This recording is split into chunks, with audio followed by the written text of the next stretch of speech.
Oke. Ya, saya briefing dulu. Nama saya Muhammad Kuncoro.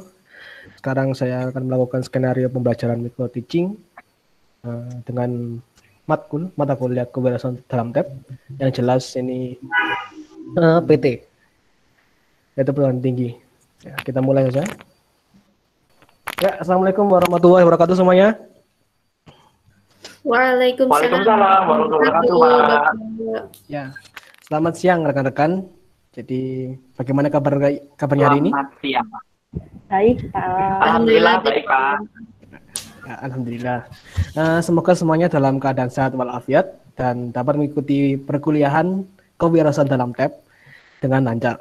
Sebelumnya saya mau mengucapkan minal aidin wal faizin, mohon maaf lahir dan batin bagi rekan-rekan mahasiswa yang merayakan Hari Idul Fitri. Ya, baik, untuk melakukan presensi diharapkan kamera dinyalakan semua dan mic di mute. Penanggung jawab kelas bisa men-screenshot layar mic. Setelah itu dikirim ke saya sebagai bukti valid presensi. Oke? Baik, Pak. Oke. Ya. Ya maaf ya. Ya badan aja. Ya, kita pada mata kuliah kewirausahaan dalam tab ini merupakan sebuah matkul yang akan menjadi referensi agar mahasiswa tab dapat menjadi wirausahawan yang sukses dengan memberikan inovasi baru di masyarakat melalui produk maupun jasa yang diberikan. Jadi matkul ini sangat penting agar mahasiswa tab memiliki jiwa wirausaha dengan membuat produk atau jasa inovatif dan kreatif yang sesuai dengan kebutuhan masyarakat zaman ini. Oke, rekan-rekan, yang sudah tertera pada RPP yang saya berikan selama 1 semester ini, yang pada saat awal pertemuan, pada pertemuan ketiga ini kita akan membahas apa? Siapa yang tahu? Saya, Pak. Ya, silakan Mbak Arsi. Sudah terlihat ya di PPT ini. Iya. Ya. Jadi yang udah ada di PPT itu pertemuan kedua ini akan membahas tentang landasan kepemimpinan, motivasi, berprestasi, dan kerja sama tim dalam berwirausaha. Ya, bagus, tepat sekali. Karena memang ada di PPT dan sekarang saya akan memberikan tujuan pembelajaran pada hari ini. Ya, tujuan pelajaran ini yaitu mahasiswa dapat mengetahui motivasi berwirausaha dan faktor-faktor yang mempengaruhinya. Ya, jadi ini kita membahas satu bagian aja dulu karena nanti untuk pembagian yang pembahasan 2 subbab selanjutnya nanti akan dibahas di lain waktu. Oke. Nah, sekarang kita akan masuk ke motivasi usaha. Nah, sebelum masuk ke dalam pengertiannya saya mau ingin tahu sih apa definisi motivasi usaha yang rekan-rekan ketahui? Siapa yang tahu? Saya, Pak. Ya, silakan.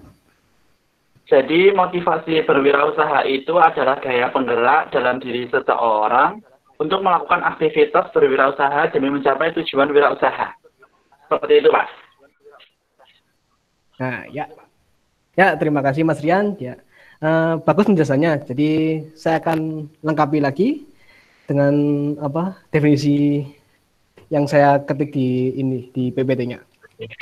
Ya, jadi seperti yang terlihat di PPT, yaitu pengertian motivasi berusaha adalah keadaan yang mendorong, menggerakkan dan mengarahkan keinginan individu untuk melakukan kegiatan wirausaha dengan cara mandiri, percaya diri, berorientasi ke masa depan, dan berani mengambil risiko, kreatif dan nilai tinggi hasrat inovasi. Ya Allah. Ya, dalam motivasi berusaha, setiap individu dan setiap kelompok memiliki perbedaan alasan mengapa ingin memulai wirausaha itu. Ya, jadi di sini ada empat alasan motivasi berwirausaha. Nah, yang pertama adalah keuangan, pemulihan diri, dan sosial pelayanan. Nah, untuk mengetahui alasan keuangan secara jelas, nanti kita akan melakukan kerja kelompok, dan kerja kelompoknya itu dibagi menjadi 2 kelompok seperti yang saya jelaskan minggu kemarin, melanjutkan kelompok yang kemarin. Jadi ada 2 kelompok. Nah, satu kelompok membahas dua alasan motivasi 2 alasan dari 4 alasan motivasi berwirausaha. Jadi saya atur gini, 4 alasannya yaitu yang kelompok 1, yang pertama sampai 2, yaitu keuangan dan pengembangan diri. Dan untuk kelompok yang 2, membahas tentang sosial dan pelayanan. Oke, nanti saya akan melakukan break room di Meet ini, terus setiap 10 menit, waktunya 20 menit, setiap 10 menit saya akan masuk ke room untuk mengecek progres kalian dalam mencari arti dari alasan, definisi dari alasan motivasi berusaha. Bisa dimengerti? Mengerti, Pak. Ya, kita langsung aja, biarkan PPT-nya sebagai itu aja. Kita lanjutkan dulu.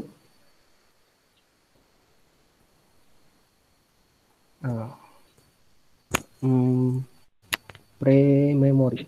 Oke. Bagaimana kelompok 1? Apa mengalami kesulitan untuk mencari penjelasannya? Masih belum, Pak. Ini sudah menemukan yang alasan keuangan dan lagi mencari yang pemenuhan diri. Nah, oke, sudah bagus. Progresnya lanjutkan lagi. Kalau masih punya waktu, dicek kembali agar tidak ada yang kurang penjelasannya. Oke? Baik, Pak. Terima kasih. Terima kasih. Oke. Saya akan ke room 2 terlebih dahulu ya. Oke. Kelompok 2, bagaimana kelompok 2 ini? Apa ada kesulitan untuk cari penjelasannya? Saya Pak, mau tanya Pak. Ya, silakan Mbak Angela. Apakah penjelasannya hanya sebatas disebutkan intinya saja atau secara rinci? Oke. Untuk penjelasannya nanti tentang alasan motivasinya nanti disebutkan intinya saja. Tapi kalau supaya tidak rancu, maksudnya kayak miskomunikasi dari itunya, penjelasannya lebih baik rinci saja. Lebih cari amannya aja, dirincikan saja, begitu. Baik Pak, terima kasih. Ya, sama-sama. Ada yang perlu ditanyakan lagi?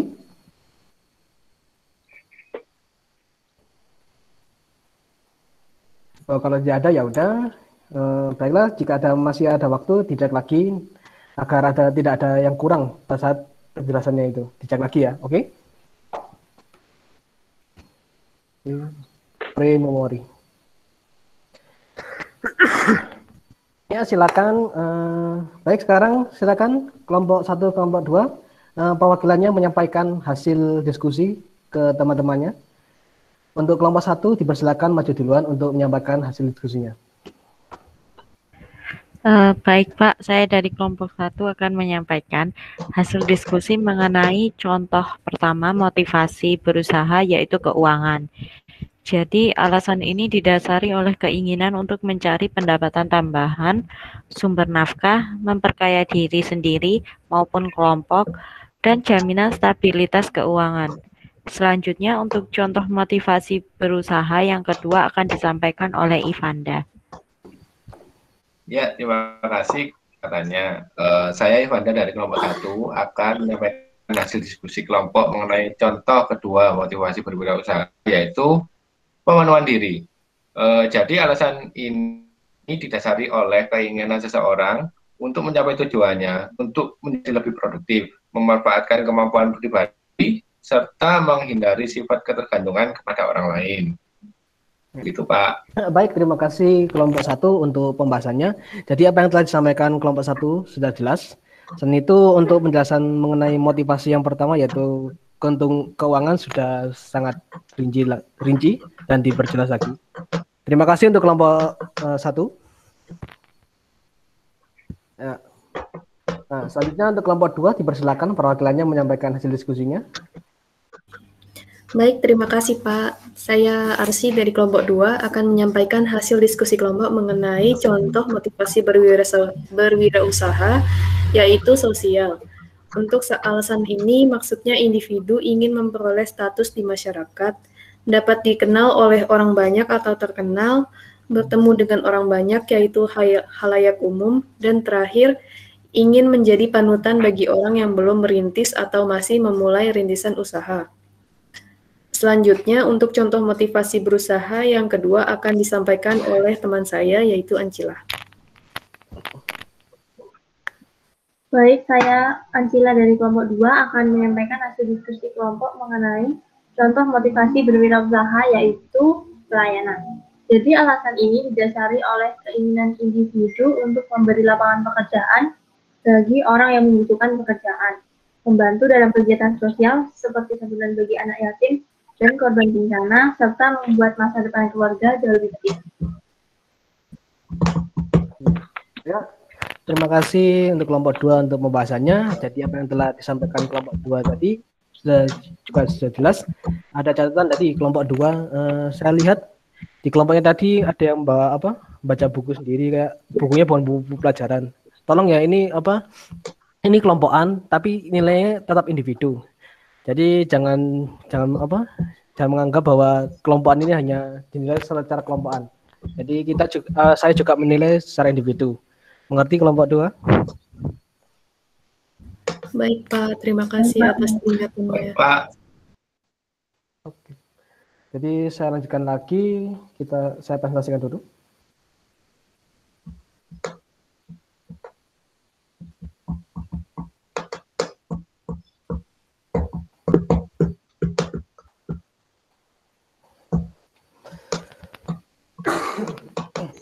Ya, ini adalah faktor-faktor inovasi dalam wirausaha. Yang jelas itu seperti yang terlihat itu, yaitu faktor internal dan faktor eksternal. Jadi seperti ini sudah jelaskan. Nah, ada pertanyaan? Saya Pak, Ya, silakan, saya masih belum jelas mengenai faktor-faktor inovasi dalam wirausaha. Apakah saya boleh meminta dijelaskan yang lebih rinci, Pak? Oke.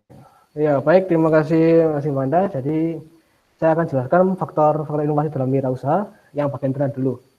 Pertama, pendidikan. Ya, pendidikan seseorang itu bisa dinilai bagus apa tidaknya dari pendidikan yang telah dia tempuh.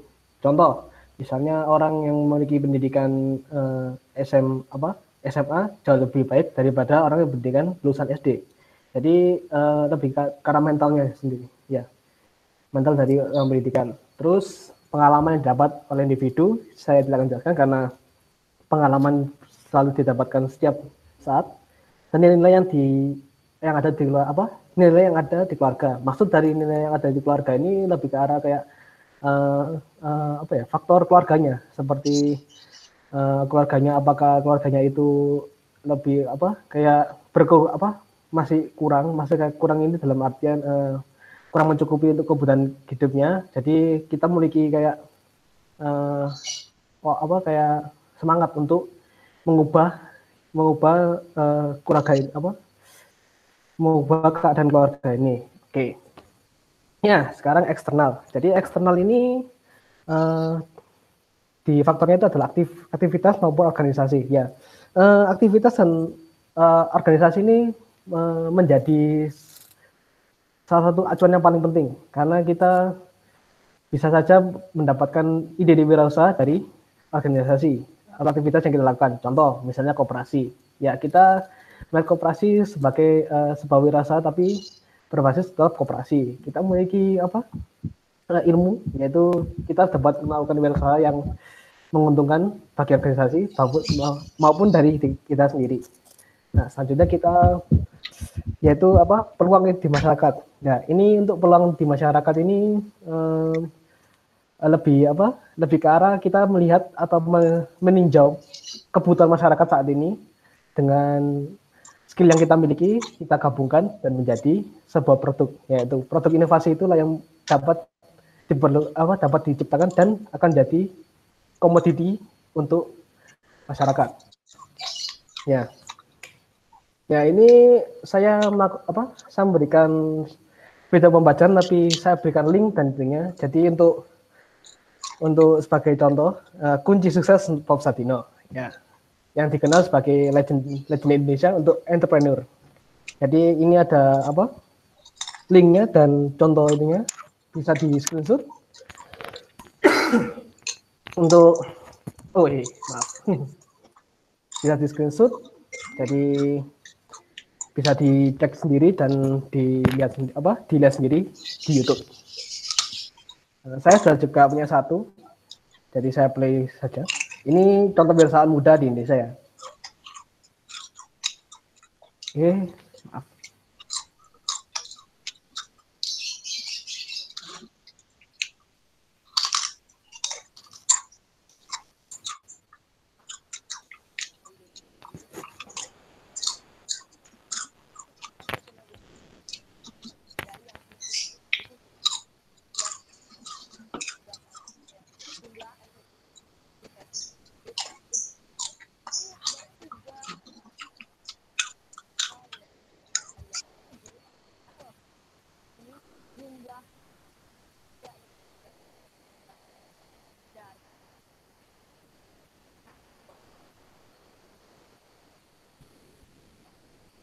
Nanti saya berikan contohnya 2 orang saja, nanti saya skip.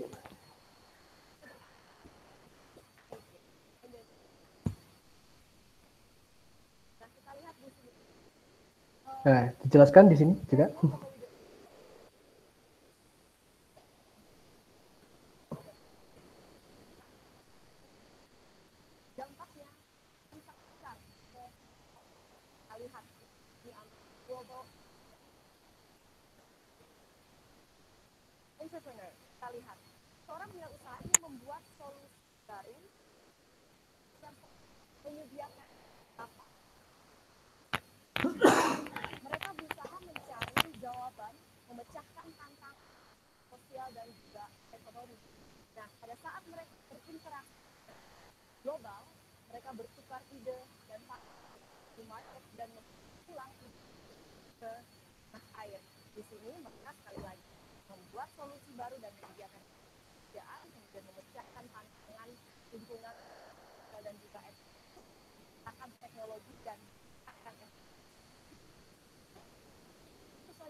Ya, saya akan percepat untuk contoh-contoh itu kebiasaan mudanya.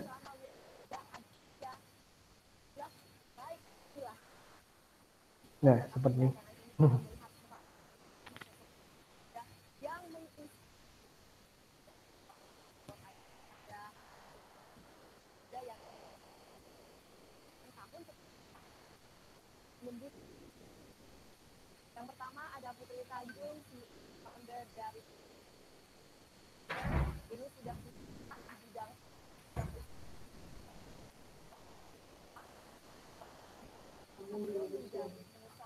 Ya, ini saya berikan contoh saja ini, yaitu 7 pengusaha muda yang umur masih muda, usia 20 tahunan. Jadi ini bukan untuk membuat kita membuat Anda rekan-rekan insecure, tapi membuat rekan-rekan termotivasi untuk juga dapat melakukan wirausaha. Meskipun wirausaha itu pilihan, tapi apa salahnya mencoba seperti itu. Nah, untuk luaran, jadi saya akan memberikan tips agar kalian dapat melakukan wirausaha yang dengan baik dan benar. Sebentar ya.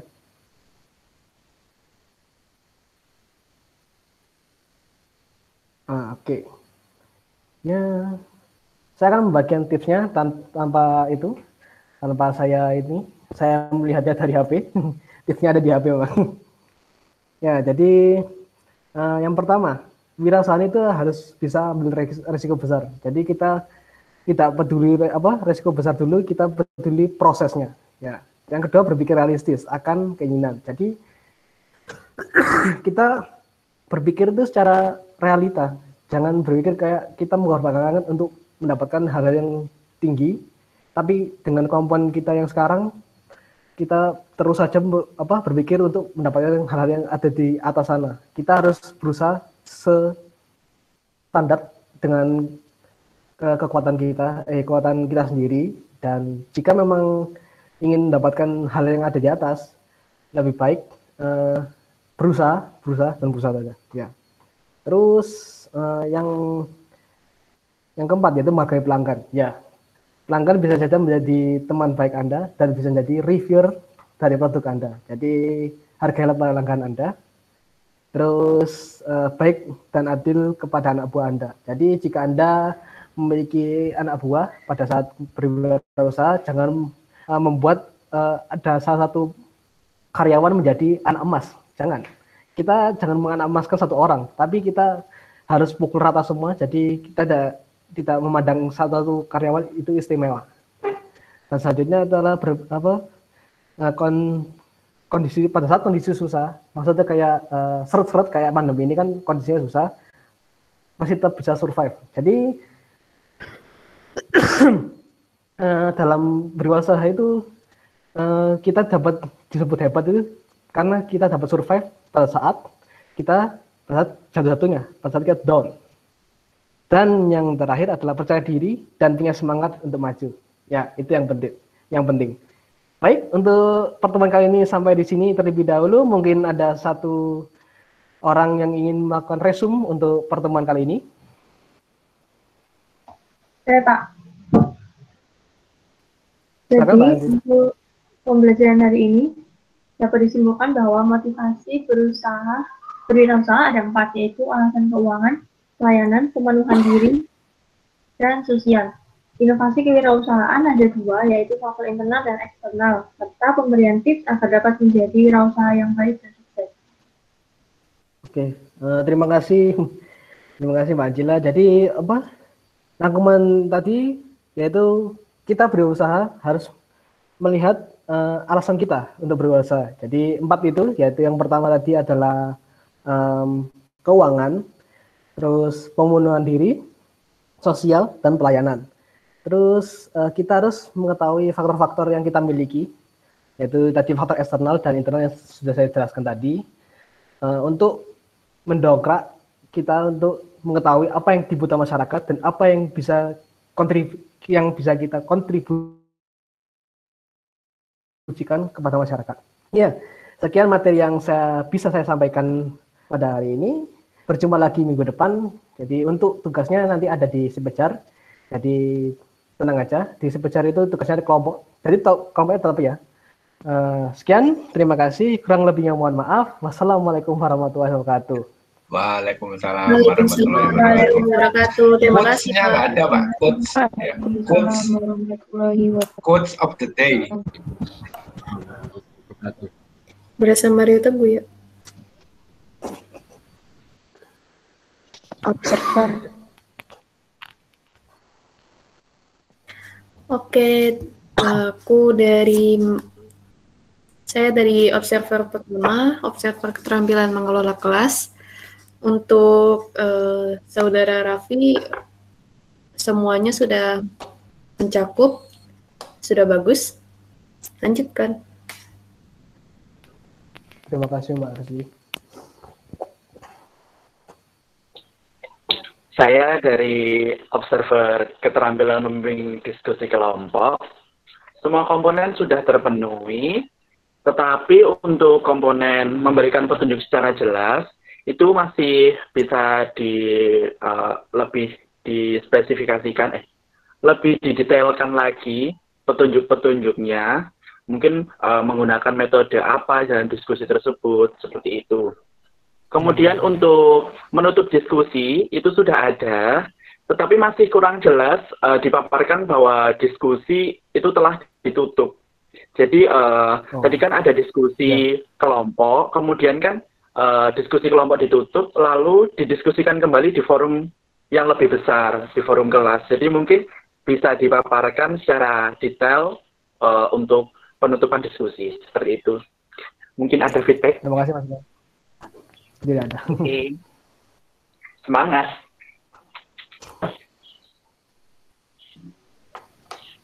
Ya, selanjutnya saya sebagai observer keterampilan memberikan variasi.